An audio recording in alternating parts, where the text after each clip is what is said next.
The sound of rain hitting the vinyl cover of my last remaining suitcase was the soundtrack to my ruin. They say the heart is deceitful above all things, and I had spent 30 years preaching that truth from the pulpit. Yet, when the deceit came, it wasn't from a stranger. It came packaged in the weeping eyes of my own child and the smug piety of the man she married. The air was cold, a bone-deep chill that had nothing to do with the drizzle and everything to do with the betrayal. I was sitting on the damp curb of the driveway, watching two burly, silent movers carry out the last vestiges of my life. My parsonage, my home for 3 decades, was being emptied brick by brick. My daughter, Faith, stood framed in the front doorway. She was beautiful in her anguish, clutching a silk handkerchief to her face, her body shaken with what I knew were manufactured sobs. She was performing.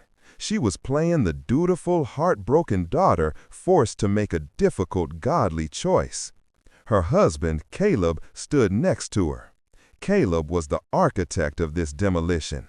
He was a creature of sharp edges and sharper ambition, a self-proclaimed entrepreneur who had convinced Faith that my simple, worn-out Christian values were the only barrier holding back their financial prosperity. He wore a heavy, ornate gold cross that looked less like a symbol of sacrifice and more like a stolen medal worn to conceal a gaping wound. "Careful with that box, gentlemen," Caleb called out to the movers, his voice loud and authoritative. "That's property of the new youth ministry center." I watched them carry out the rocking chair Martha gave me on our anniversary. The chair where I used to read to Faith when she was a little girl. The chair where I said my final goodbye to my wife. The movers handled it like junk. It was property now. It belonged to the ministry. I felt the cold despair of total humiliation. This house was my life. It was where I prepared my sermons, where I baptized my grandchildren, where Martha and I had grown old. Caleb walked down the steps toward me, adjusting the cuff of his expensive suit. He didn't look triumphant. He looked professionally regretful. "It's time to let go, Dad," he said, using the patronizing term Faith had taught him. "We've got the youth center permit filed. We need to start demolition immediately." "You know this house was paid for," I said, my voice hoarse from disuse. "And the community needs us to grow, Dad. It needs us to expand," Caleb countered, his voice smooth and oily. "I explained this. The power of attorney you signed last year, when you were recovering, allowed me to transfer the deed to the ministry. It was a business decision, a hard one, yes, but a necessary sacrifice for growth. We're doing God's work, Daddy." I closed my eyes. They had used Scripture as a weapon. They used faith as a blanket to hide their avarice. When I had the heart attack, I signed the POA, trusting Faith when she said it was just so they could handle my medical bills. I never once considered it would be used to sign away my home. My only defense had been my trust, and they had murdered it. Faith walked toward me, weeping openly. "Daddy, please don't be angry. It was the only way to fund the center. The Lord needs this." "You sacrifice nothing, Faith," I said, my voice quiet, cutting through her sobs. "You are not sacrificing. You are stealing." Faith snapped, tears suddenly giving way to rage. "The money wasn't growing under your control. You don't understand the P&L. Caleb is expanding the ministry." She backed away, realizing she had shown her true face. She rushed back to Caleb, sobbing into his chest. He glared at me, his eyes filled with warning. I looked at the last remaining box on the porch, my worn Bible and my few clothes. That was it. My life packed into a single case. I felt the cold despair of total ruin. I was a man who preached about the solid rock, yet I was sitting on wet cement, having the foundation ripped out from under me. Caleb nodded to the movers. They loaded the final box. He walked back down the steps, pulling a crisp envelope from his inner pocket. "We've rented you a small furnished room downtown, Daddy," he said, his voice regaining its false charity. "It's near a bus stop. Here are your keys and some food vouchers for the first month. Don't worry about utilities." He looked me in the eye, trying to assert his dominance one last time. "Don't worry, Daddy. Go rest." He turned to drive away, his heavy gold cross flashing in the dim light. I sat there, watching the taillights of his luxury SUV disappear around the bend. I was alone. I was homeless. I was betrayed by my own child, scorned by the community I had served, and left with nothing but a suitcase and a worn Bible. The grief was a physical weight pressing the air from my lungs. I looked up at the gray sky, feeling the cold rain on my face. I looked at the suitcase containing my life, packed by the people who had murdered my trust.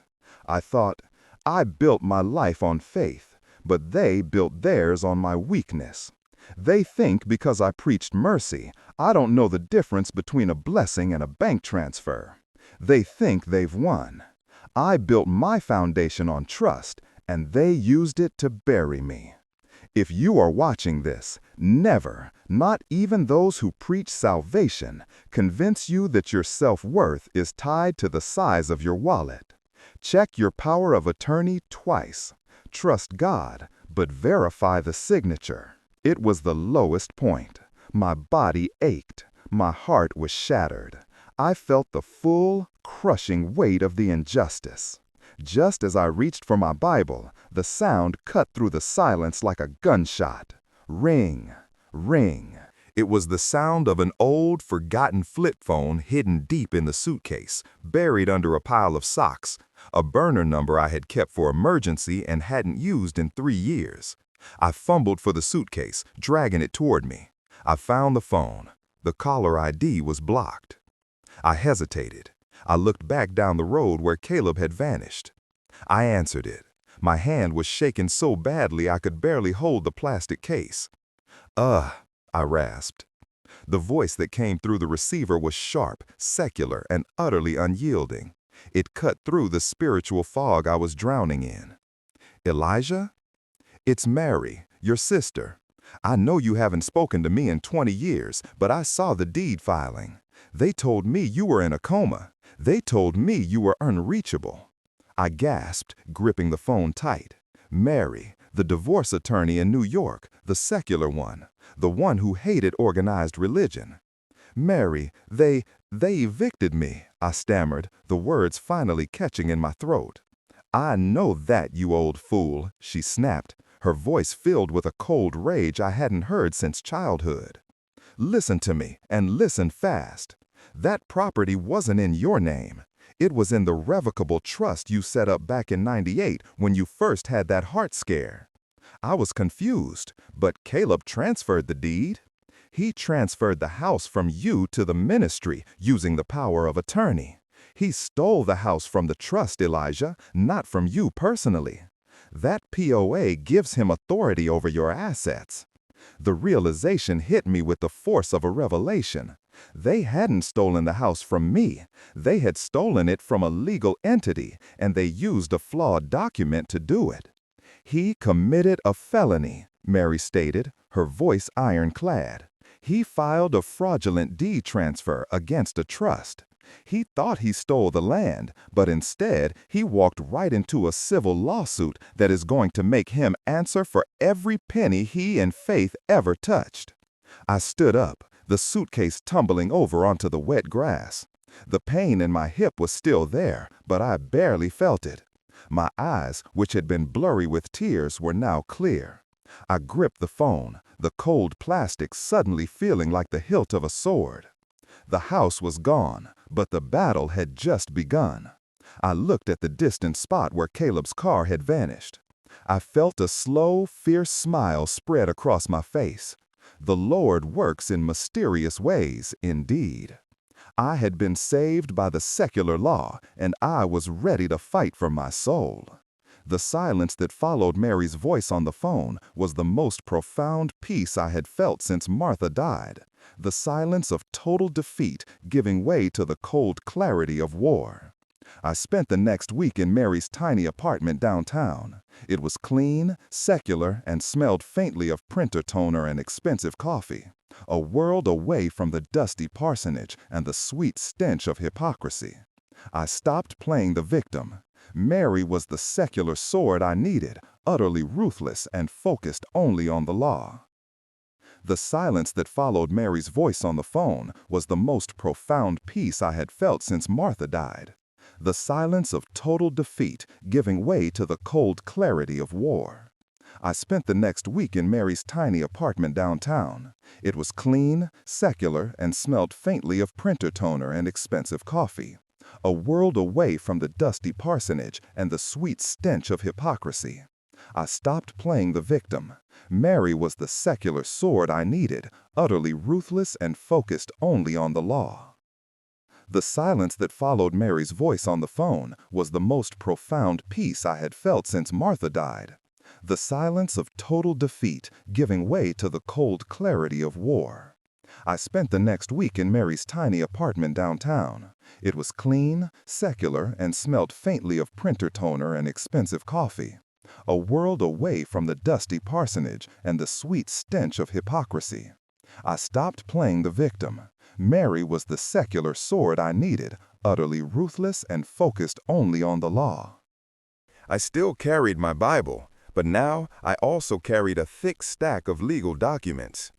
"You look different, Elijah," Mary said on the first day, watching me drink black coffee, no sugar, no cream. "I am, Mary," I said, my voice steady, but that man was fighting for zoning permits. We sat for hours, hunched over her laptop and mountains of financial records she pulled through her legal connections. She confirmed the legal blunder immediately. "Caleb thought the power of attorney gave him the right to act as you, but the land was in the revocable trust. He needed my signature, Elijah, not yours." But the fraud went deeper than the house. Mary had successfully accessed the ministry's nonprofit filings and bank records. She showed me the transactions, highlighting line after line of cold, hard proof. "Look at this," she pointed to the screen, her red nails tapping the glass. $45,000. It matches the exact down payment on Caleb's leased Porsche, only he registered it under an LLC. $18,000. The anger I felt was not the sudden heat of betrayal. It was the cold, sustained fury of a furnace. They weren't just thieves stealing from an old man. They were thieves stealing from the very collection plates they preached over. They were stealing from the widow who put in her last $10, believing it was going to God's work. I pushed the laptop away. "They stole the offerings, Mary.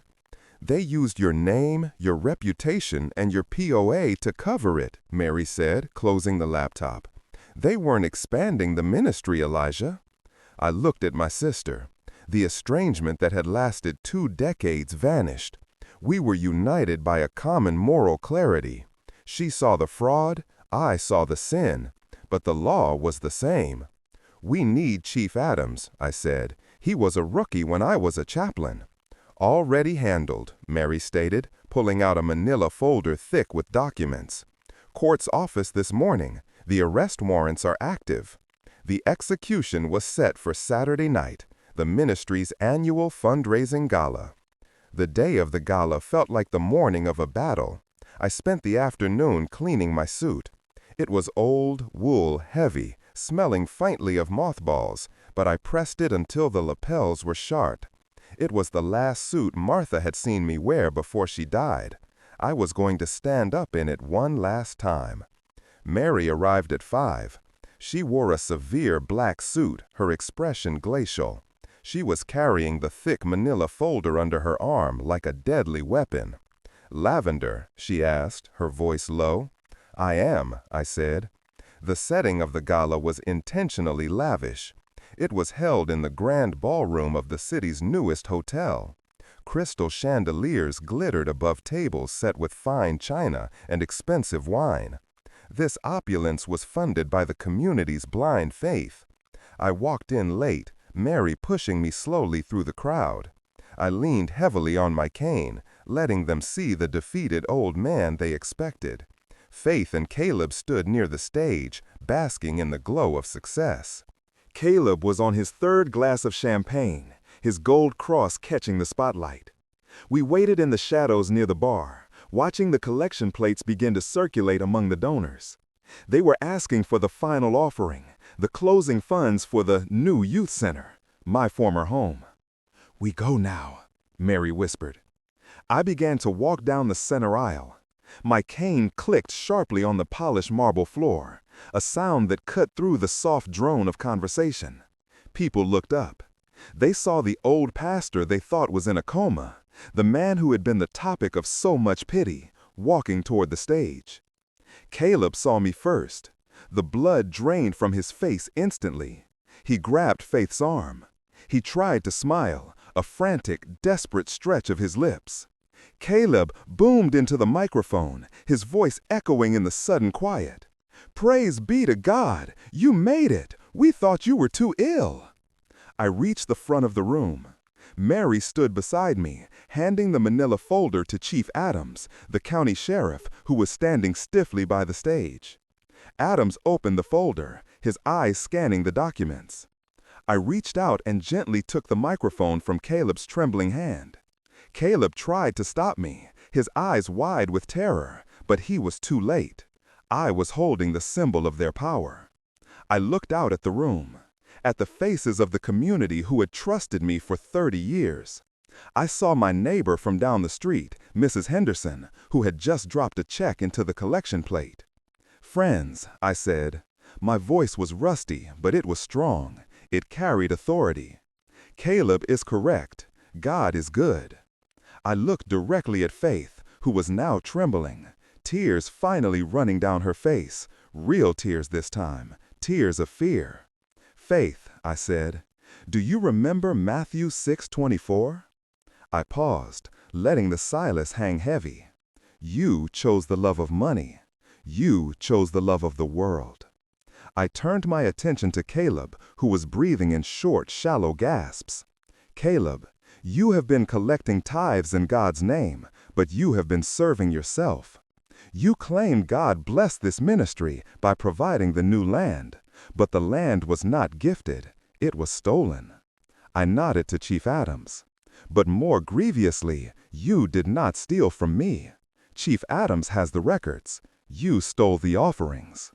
Chief Adams took the microphone. His voice was low, solemn, professional. "Mr. and Mrs. Caleb Hayes, the charges are felony fraud, elder abuse, and misuse of charitable funds."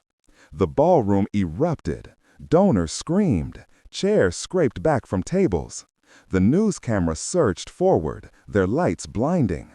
Caleb, finally losing his mask, let out a primal scream of rage and despair. He lunged at me. "You old fool!" But he didn't reach me. Sheriff's deputies, who had been waiting in the kitchen, swarmed the stage. They blocked Caleb instantly. He fought them, roaring and cursing. Faith collapsed to the floor, screaming her husband's name over and over, clutching the remnants of her glittering dress. I watched them being arrested. I watched the sheriff place the handcuffs on Caleb's wrists, the metal glinting under the chandelier light. The most beautiful, terrible sight I had ever witnessed. They were dragged off the stage, their lavish, stolen life collapsing in front of everyone they tried to impress. The ending was quiet. The crowds dispersed, shocked and murmuring. Chief Adams assured the remaining community leaders that the trust's funds were safe and the ministry would be audited. He offered to drive me back to the rented room. "No," I said, looking out at the city lights. I went back to the parsonage. The door was unlocked. The eviction notice was irrelevant. Mary had the injunction papers. The house was legally safe. I walked inside. It was empty, save for the single suitcase containing my clothes and my worn Bible. I walked to the living room and found the rocking chair. It had been returned and left on the porch, a silent apology from the movers. I brought it inside. I sat down in the chair. I watched the dawn break through the old lace curtains. Mary walked in, carrying a thermos and a paper bag. She sat opposite me, opening the bag. It contained coffee and 2 plain bagels. "We did it, Elijah," she said, her voice tired but clear. "They're finished. You can stay here as long as you want." "Thank you, Mary," I said, reaching across the space and gripping her hand tight. I lost my faith in a lot of things over the past year. I looked at the window. The sun was rising. The house was quiet. I closed my eyes, listening to the silence of the room, listening to the silence of my own heart. I didn't get revenge. I got justice. And finally, peace.